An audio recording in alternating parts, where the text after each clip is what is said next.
राजकीय दबाव हा असणारच, कारण शेवटी ही लोकप्रतिनिधींची लोकशाही आहे. त्यामुळे ही त्यांची व्यवस्था आहे. सरकार म्हणजे लोकप्रतिनिधींनी तयार केलेलं सरकार असतं.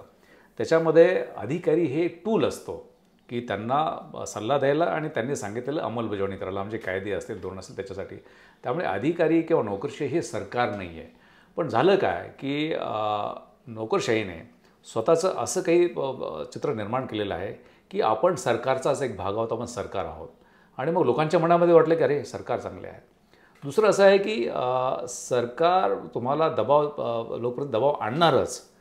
हे घटनाकर्त्यांना, संविधान निर्माण त्यांना माहिती होतं की दबाव येणार आणि या खंडप्राय देशामध्ये दबाव येतील, वेगवेगळ्या प्रकारचे पक्ष येतील. पण त्याच्यासाठी जर देश टिकवायचा असेल, एकसंध ठेवायचा असेल, विकास करायचा असेल, तर तशी तुमची प्रशासकीय व्यवस्था चांगली सुदृढ असली पाहिजे. आणि ती अशा अनाठायी दबाव म्हणजे दबाव चांगलं काम करण्यासाठी मी त्याला दबाव चांगलाच म्हणतो, पण अनाठायी दबावाला बळी पडणार नाही म्हणून त्यांनी संविधानिक कवचकुंडलं दिलेली आहेत.